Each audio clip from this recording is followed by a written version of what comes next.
Hola, ¿qué tal? ¿Cómo les va? Muy bienvenidos. Esto es Tesis de Salud.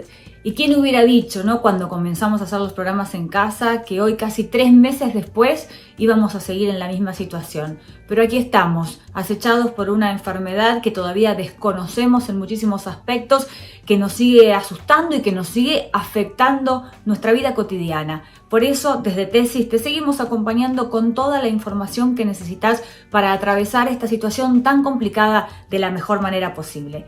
Esto es Tesis de Salud y empieza de esta manera.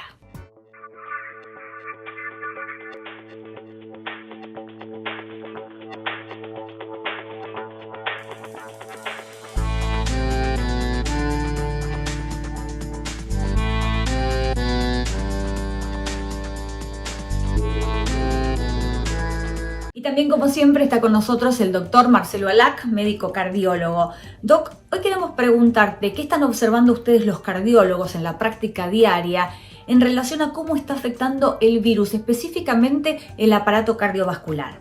Bueno, es interesante darle esta mirada porque en realidad, más allá de todo lo que se publica en los registros, en la práctica diaria hemos visto que el COVID se asocia a una serie de situaciones de salud en la que vemos complicaciones trombóticas arteriales, como síndromes coronarios agudos, dolores de pecho, infartos, etc.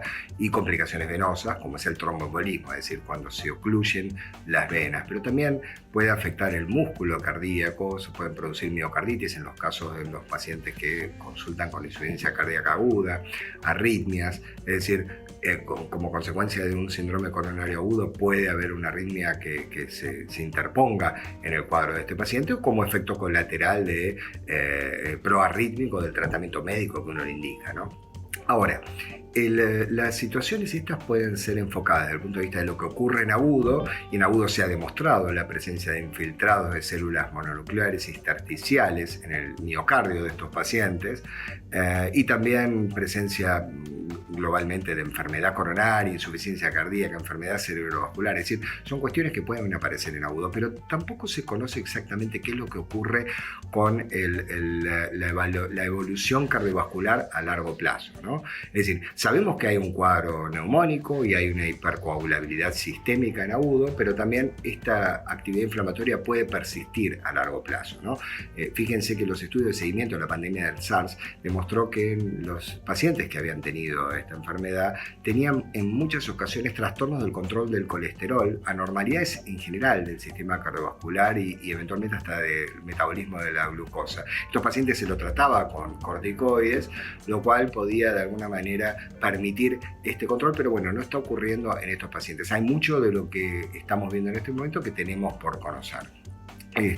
Los tiempos derivados del desarrollo de tratamientos adecuados y vacunas efectivas en ocasiones son prolongados porque justamente nos tienen que aportar la respuesta observando todas estas consideraciones que les estoy mencionando acerca de cuál es el beneficio clínico neto. ¿Qué quiere decir? La efectividad menos las complicaciones. Hacia eso vamos y seguramente en un mediano plazo vamos a poder acceder a todo este tipo de tratamientos.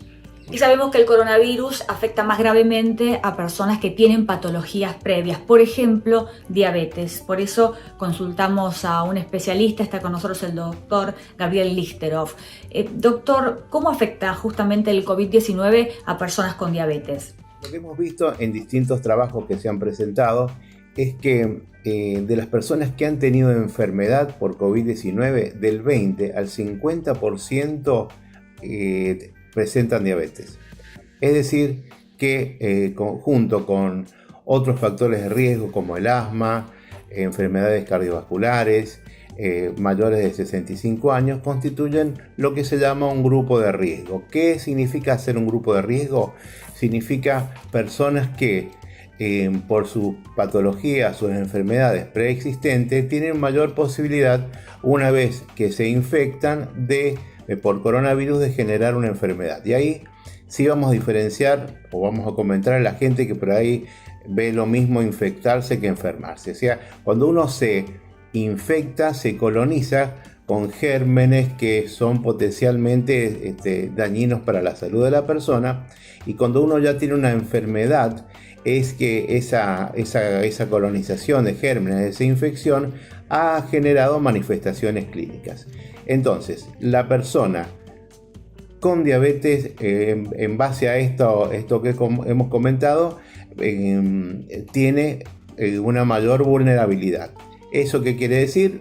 Que una vez que se infecta tiene más chances de enfermarse. Entonces, las medidas que tenemos que tomar, primero son las medidas generales, las medidas de aislamiento, que ya están ampliamente comentadas en los medios de difusión pública.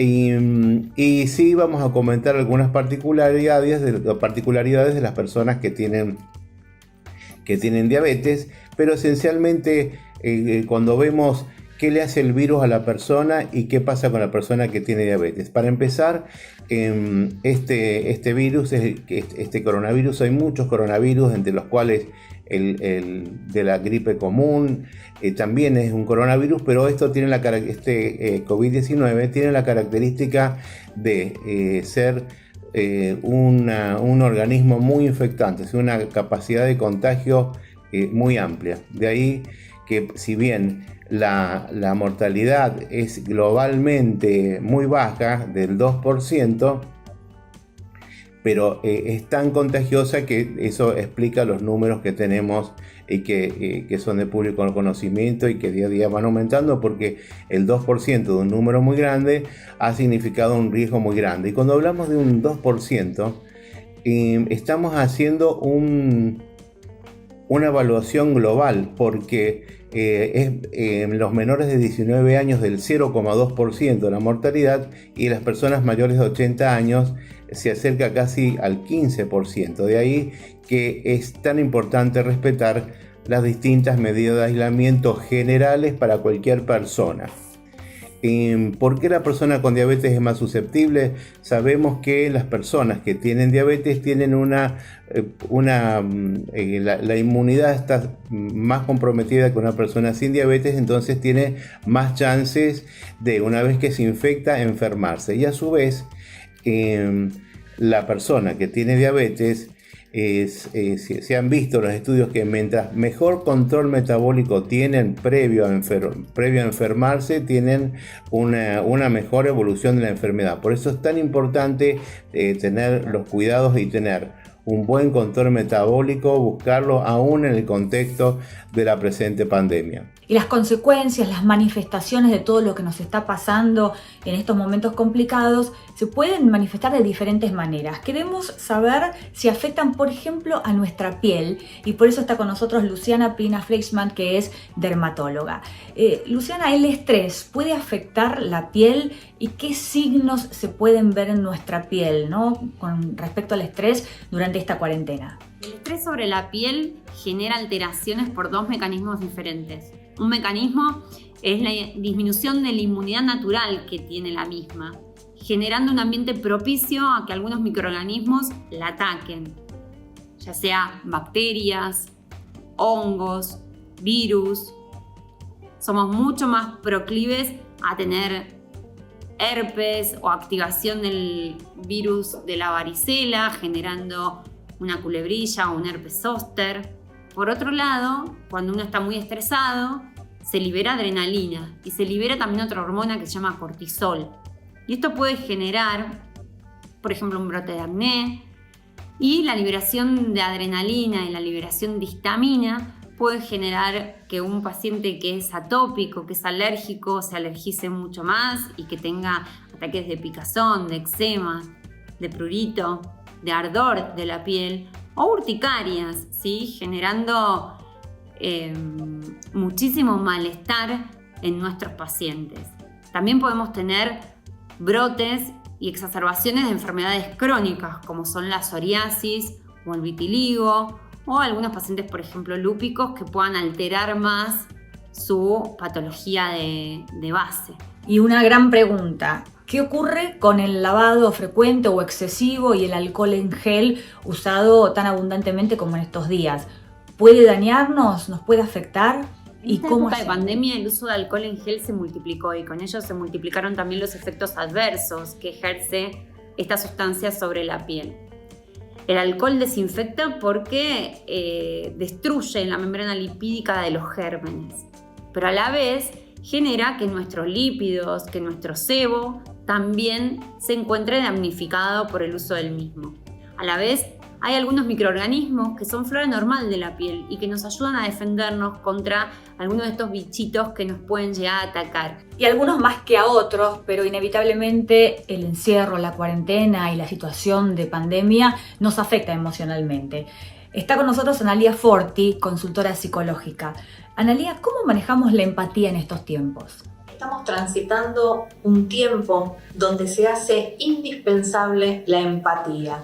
Este ejercicio de ponerme en el lugar del otro, en el lugar de ese adulto mayor que no puede ser visitado y que se siente temeroso, en el lugar de los hijos que no saben muy bien qué es lo que está ocurriendo y que también sienten miedo, en el lugar de todos aquellos que están en situaciones de vulnerabilidad.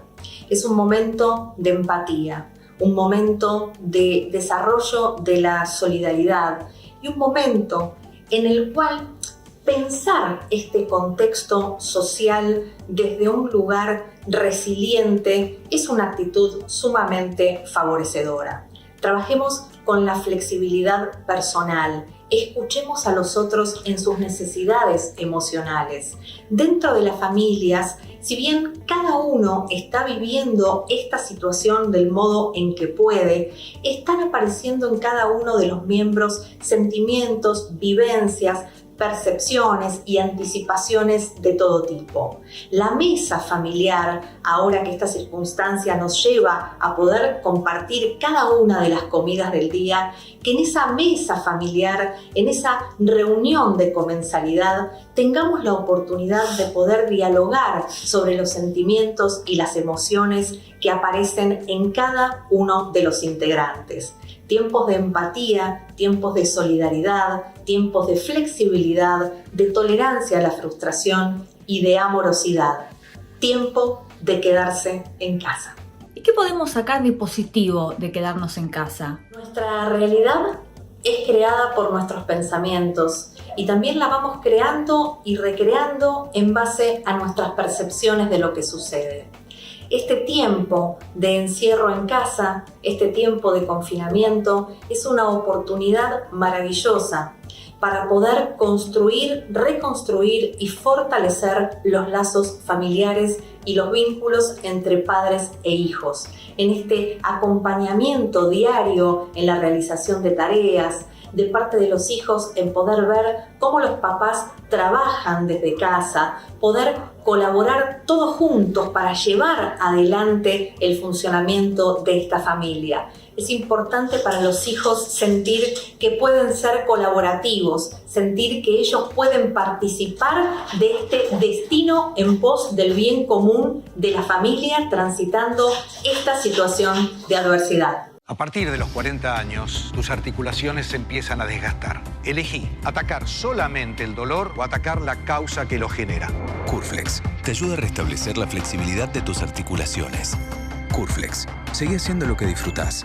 Muchísima gente me pregunta sobre la artrosis de cadera. Y es una preocupación constante, porque uno escucha que, aquella persona tiene artrosis de cadera y está como inválido. En realidad, nadie tiene que quedar inválido en esta época del siglo donde la tecnología ha avanzado enormemente. La cadera se lo voy a mostrar acá en una maqueta. Este es el tamaño de una cadera como la suya, como la mía, Este es el tamaño natural, es de plástico, por supuesto.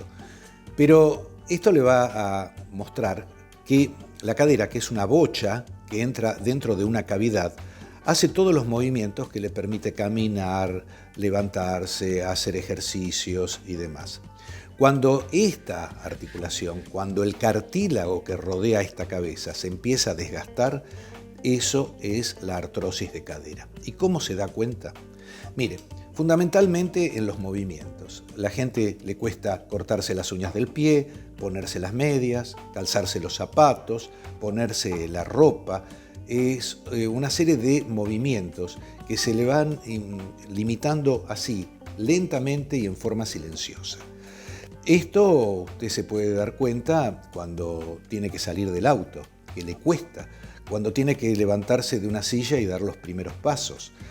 Esta es la artrosis de cadera. Cuando uno saca una radiografía, ve cómo el cartílago se ha desgastado, cómo un hueso ha pegado contra el otro, y en los casos más avanzados se produce lo que es la deformidad del hueso.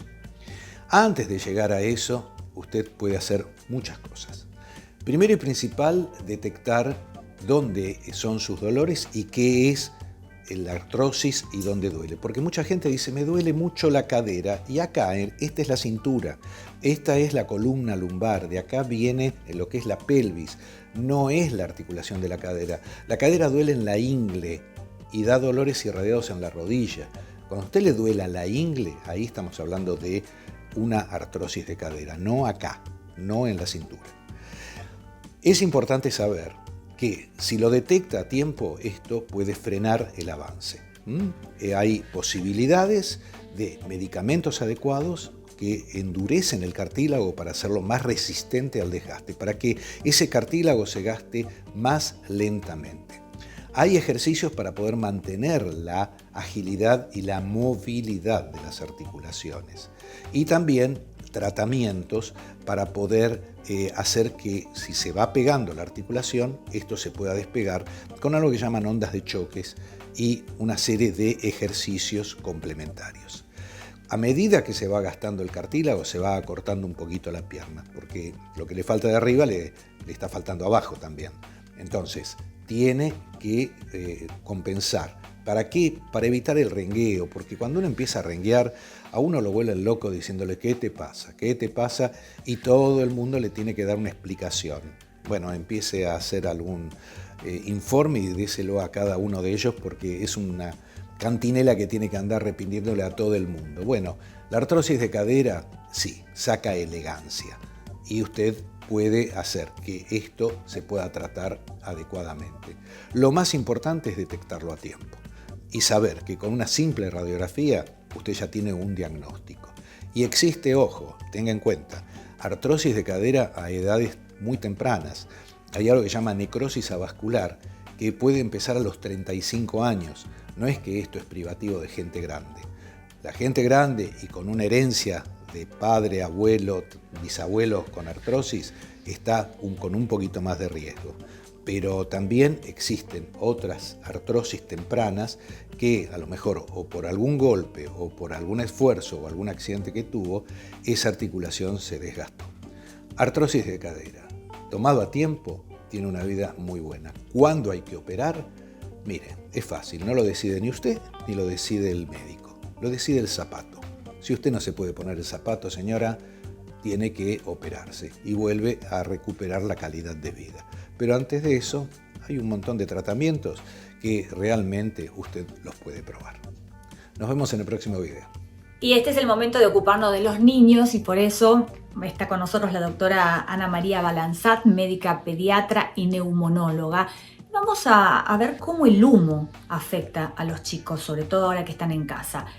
Primero, Doc, ¿qué es el humo de primera, segunda y tercera instancia? Muchos estudios han evidenciado el hecho de que el humo de tercera mano es perjudicial para la salud. Algunos estudios se han hecho en animales de tipo experimentales y, por ejemplo, lo que se realizó fue con ratas expuestas, algunas que estaban colocadas en ambientes en los cuales nadie jamás había fumado, y otras estaban puestas en lugares donde había habido humo de cigarrillo, pero que en la actualidad no había absolutamente nada. Nadie estaba fumando en forma presencial. Se empezó a analizar la salud de estas ratas en varios aspectos y se demostró que las ratas que habían estado en ambientes donde había humo de tercera mano tenían problemas con la glucemia, les incrementaba los valores de glucemia, les producía alteraciones de insulina con cuadros de prediabetes, tenían daños a nivel de los bronquios con aumento de secreciones y a nivel de los alvéolos de los pulmones, también con daño a ese nivel. Se demostró que la cicatrización a nivel de la piel era muchísimo más lenta cuando estaban en ambientes donde había habido cigarrillos que versus lo que no había habido. También a su vez se demostró que tenían daños a nivel de la mitocondria, que es la parte importante de la célula, y eso se sabe que puede predisponer a enfermedades oncológicas. Y también, por otro lado, se vio que estas ratitas estaban mucho más hiperactivas. ¿Qué quiere decir esto? Quiere decir que, por ejemplo, las pusieron, las ratas, la expuesta y la no expuesta, las pusieron en una cajita. En esa cajita las fueron filmando. Normalmente la rata no expuesta, cuando la ponían en esa cajita, empezaba a correr, y después, al cabo de una hora, corría lentamente, cansada. Las ratas que habían estado en ambientes donde había humo de tercera mano se las ponían en el mismo lugar, corrían como locas, se golpeaban contra las paredes y después, en los últimos 50, 60 minutos, seguían corriendo, muchísimo más excitadas y mucho más hiperactivas que las ratas que no habían estado expuestas al humo de tercera mano. Cuando hablamos de ambientes libres de humo, ¿esto es suficiente? El tema es complejo, porque el humo de tercera mano persiste más de 19 meses en las ropas, en las telas, en las distintas superficies donde ha fumado una persona, pero también en la ropa, en el cuerpo y sobre todo en los abrigos de la gente que estuvo fumando en el exterior. Se ha demostrado que la cantidad de cotinina en orina, por ejemplo, de niños cuyos padres no son fumadores, es muchísimo menor que aquellas que son fumadores. Pero a su vez la diferencia fue escasamente menor en aquellos padres que aseguraban fumar exclusivamente afuera versus aquellos que confesaban fumar adentro del hogar. Un estudio reciente muy interesante realizado en Estados Unidos con 5.002 niños, cuyo criterio de inclusión era solo y únicamente el hecho de pertenecer a hogares en los cuales no había fumadores, se les extrajo muestras de sangre para dosar la cotinina, derivado de la nicotina, en sangre. ¿Qué es lo que se hizo? Se comparó los valores de la cotinina en sangre en función de dónde vivían. ¿Y qué encontraron? Que aquellos chicos que vivían en casas que estaban totalmente rodeadas de jardines, o sea que no había ninguna casa cercana, tenían menos cotinina en sangre que aquellos que vivían en casas que eran tipo dúplex, que eran casas de paredes adosadas, y a su vez estos tenían menos que aquellos que vivían en edificios con múltiples departamentos. Esto explica cómo el humo de tercera mano pasa de una unidad a otra, y si yo tengo una persona fumadora en otro ambiente, puede llegar a pasar el humo de tercera mano y los chicos tienen mayores valores de cotinina en su sangre y en su cuerpo. También un estudio muy interesante en la cual se dosó orina en neonatos que estaban internados en una unidad de neonatología y se comparó aquellos cuyas madres eran fumadoras versus no fumadoras. Los niños neonatos que tenían sus madres que los venían a amamantar o los venían a abrazar algunas horas por día, tenían valores muy altos de cotinina en orina, por supuesto que nada que ver con aquellos cuyas madres no eran fumadoras. Otro estudio muy interesante demostró, es un pequeño cine, en el cual, obviamente en un cine no fuma nadie, había películas, funciones los viernes, sábado y domingo. Entonces empezaron a dosar la cantidad de humo de tercera mano el sábado a la noche después de la función, el viernes a la noche después de la función, sábado y domingo. Había dos tipos de películas, unas películas tipo familiares en las cuales iba la familia con todos los niños y otro tipo de películas de acción. ¿Y qué es lo que encontraron? Que después de los momentos de las películas de acción, la cantidad de productos de humo de tercera mano aumentaba en forma considerable. También aumentaba en las películas familiares, pero en menor magnitud. ¿Esto qué demuestra? Esto demuestra que el humo de tercera mano que está incorporado en la ropa de los espectadores de este cine fue volatilizado, incorporado al aire del cine y se pudo dosar de esta manera. Y de esta manera llegamos al final del programa de hoy. Muchísimas gracias por habernos acompañado y los esperamos la próxima semana para seguir sobrellevando esto en compañía mutua, porque como siempre decimos, juntos nos cuidamos mejor. Hasta la próxima.